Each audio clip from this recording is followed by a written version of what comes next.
हाँ, good morning बच्चों। आइए आज फिर आप लोगों का स्वागत है आईएलटीएस ट्यूटोरियल के साइंस क्लास में। ठीक है, आज हम लोग को साइंस का एक बहुत यानी दर्पण का साइंस में दर्पण का बहुत मुख्य क्वेश्चन सिद्ध करने जा रहे हैं। क्वेश्चन है जैसे कि सत्यापित कीजिए कि यानी गोलीय दर्पण में, कौन सा दर्पण में यहाँ लिखा रहता है कि गोलीय दर्पण में सत्यापित कीजिए कि F बराबर R बटा में 2। ठीक है, F बराबर R बटा में 2। चाहे क्वेश्चन को ऐसे भी पूछ देता है कि गोलीय दर्पण में सत्यापित कीजिए कि दर्पण की फोकस दूरी वक्रता त्रिज्या की क्या होती है, आधी होती है। इसको हिंदी में बोलेंगे फोकस, दर्पण की फोकस दूरी वक्रता त्रिज्या की आधी होती है। ठीक है, चाहे दे देता है कि फोकस दूरी और वक्रता त्रिज्या में संबंध स्थापित कीजिए। क्या कीजिए? संबंध स्थापित कीजिए। तो कैसे होता है ये देखिए। सबसे पहले दर्पण का एक फिगर बनाएंगे। कौन सा दर्पण? अवतल दर्पण। कौन सा दर्पण?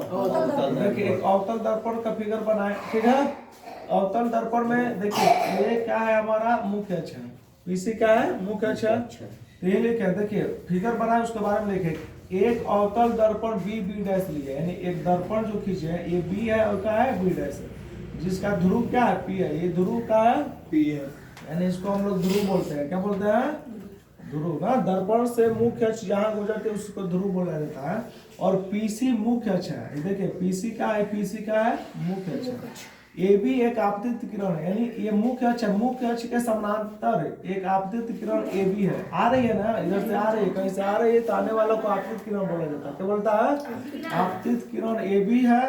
देखिए आपतित किरण ए बी जो दर्पण के मुख्य अक्ष के समानांतर है ना, दर्पण के मुख्य अक्ष के क्या है, समानांतर है और निकट भी है। समानांतर है और निकट। फिगर थोड़ा सा दूर बनाया गया देखने के लिए और समझने के लिए, फिगर स्पष्ट नजर आए ना तो बहुत निकट होती है। ठीक है, निकट है। तथा दर्पण से परिवर्तन के बाद मुख्य फोकस F से गुजरती है। देखिए जो आ रही है किरण अगर दर्पण पर टकराई, यहाँ फोकस टकराई दर्पण पर, तो कहां से गुजरती है? फोकस पर गुजरती है। कहां से गुजरती है? फोकस पर। ठीक है, अब देखिए ये मुख्य अक्ष है, ये मुख्य अक्ष, ये आ रही है किरण दर्पण से टकराई ना। ठीक है, तो इसको आपतित किरण बोलेंगे, इसको प्रवर्तित किरण। तो प्रवर्तित किरण मुख्य अक्ष से गुजरती है, कहां से? मुख्य फोकस ले। कहां से? मुख्य फोकस ले गुजरती है। अब देखिए बीच में ये अभिलंब है। क्या है?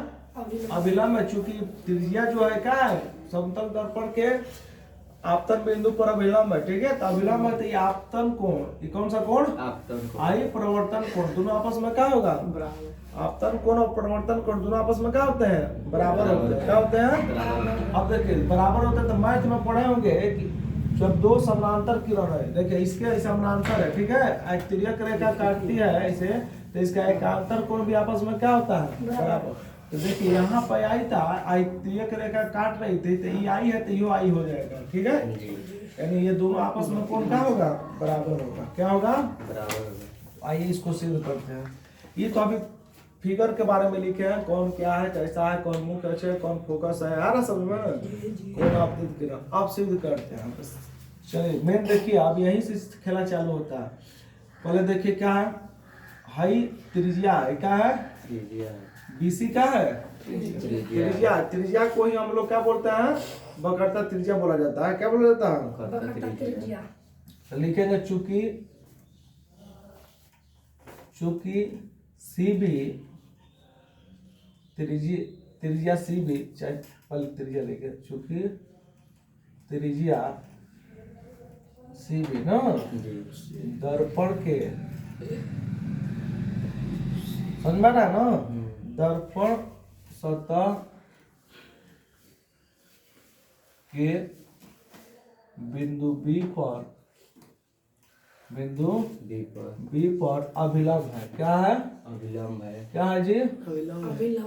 अभिलंब। ठीक है, क्या है? यानी कह रहा है कि जो त्रिज्या है सी बी, ठीक है, दर्पण सतह के दर्पण है ना, दर्पण की सतह पर क्या अभिलंब है? क्या है? अभिलंब है। क्या है? अभिलंब है। तो अभिलंब है। ठीक है, तो अभिलंब है तो परिवर्तन के नियम पढ़ा चुके हैं हम लोग। परिवर्तन के नियम क्या होता है? दर्पण के, लिखेंगे दर्पण के प्रवर्तन नियम से दर्पण दर्पण के प्रवर्तन नियम से। प्रवर्तन के नियम बताए थे कि आपतन कोण प्रवर्तन कोण के क्या होता है बराबर। हाँ आपतन कोण, तो यहाँ आपतन कोण कौन है देखे ए बी सी, क्या है तो कोण ए बी सी बराबर होगा ए बी सी बराबर है प्रवर्तन कोण सी बी एफ, कोण सी बी एफ। समीकरण फर्स्ट हो गया, क्या हो गया समीकरण फर्स्ट। कैसे तो देखिए आपतन कोण प्रवर्तन कोण दोनों आपस में क्या होगा बराबर होगा ना, तो दोनों बराबर, तो इसको लिखेंगे ए बी सी, इसको लिखना होगा तो ना लिखेंगे, इसको लिखना होगा तो लिखेंगे सी बी एफ, कोई दिक्कत नहीं। फर्स्ट समीकरण फर्स्ट। अब फिर देखिए हाई दोनों कोण भी आपस में बराबर है एकांतर कोण से बराबर है, यानी कोण ए बी सी फिर कोण ए बी सी बराबर है एकांतर कोण किसके इसके, यानी बी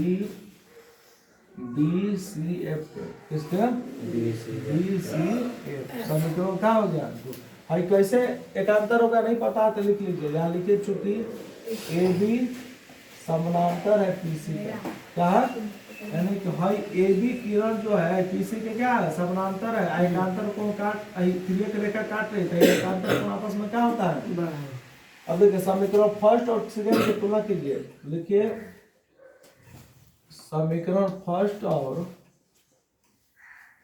समीकरण सेकंड से। समीकरण तो देखिए ए बी सी बराबर है सी बी एफ, क्या ए बी सी बराबर है बी सी एफ के, तो जब दोनों बराबर एक ही का आता है दोनों आपस में क्या हो जाएगा बराबर हो जाएगा तो कोण सी बी एफ बराबर हो गया कोण बी सी एफ हो जाएगा, ठीक है।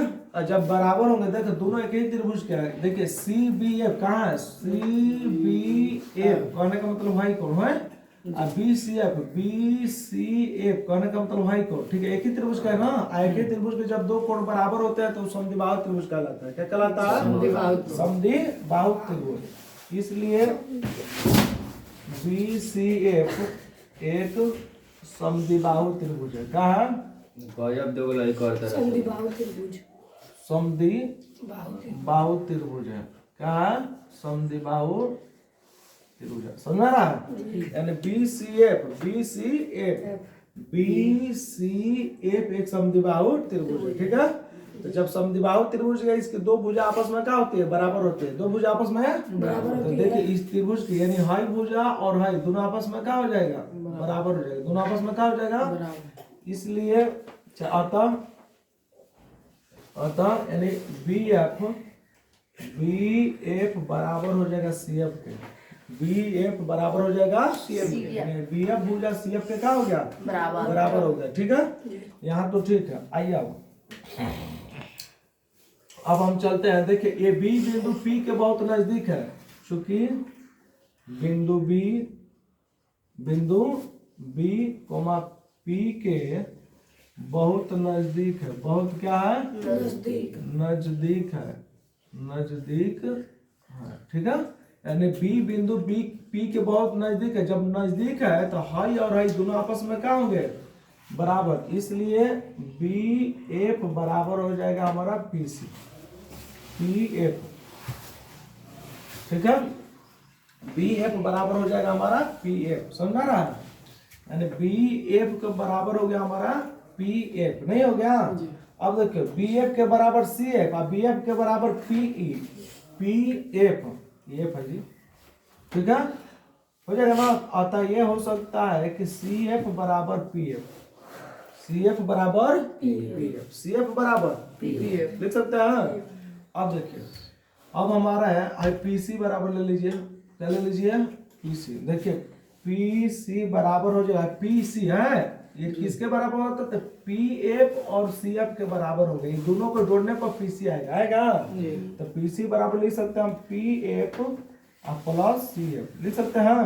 अब देखिए पी सी पी आई सी यानी कि ध्रुव से, ये ध्रुव है ना और ये वक्रता त्रिज्या है, तो ध्रुव और वक्रता त्रिज्या के बीच की दूरी को हम लोग वक्रता त्रिज्या बोलते हैं, ठीक है, वक्रता केंद्र है, तो ध्रुव ये ध्रुव है, आई वक्रता केंद्र है, दोनों के बीच को हम लोग क्या बोलते हैं, वक्रता त्रिज्या बोलते हैं। इसको आर से सूचित किया जाता है। किससे किया जाता है, आर बराबर, ठीक है। अब देखिए पी एफ है क्या है, फोकस है, क्या है, तो ध्रुव और फोकस के बीच की दूरी को हम लोग फोकस दूरी कहते हैं। क्या कहते हैं, फोकस दूरी को एफ में सूचित किया जाता है। किससे किया जाता है, प्लस सी एफ। देखिए सी एफ ये सी एफ पी एफ के बराबर है। सी एफ जो है देखिए सी एफ पी एफ के क्या है, तो सी एफ के जगह आप पी एफ लिख सकते हैं, पी एफ लिख दिया। अब यहाँ जाइए, देखिए आर बराबर एफ प्लस एफ प्लस है पी एफ, फिर आ गया पी एफ, तो पी एफ को क्या लिखेंगे हम लोग, एफ लिखेंगे। क्या लिखेंगे, एफ। आर बराबर एफ है, एफ को एफ 2f हो गया। अब देखिए गुणा में इधर आ गया तो भागा में हो जाएगा, यानी आर बटा में 2 बराबर क्या हो गया, एफ। यही से करना था, ठीक है।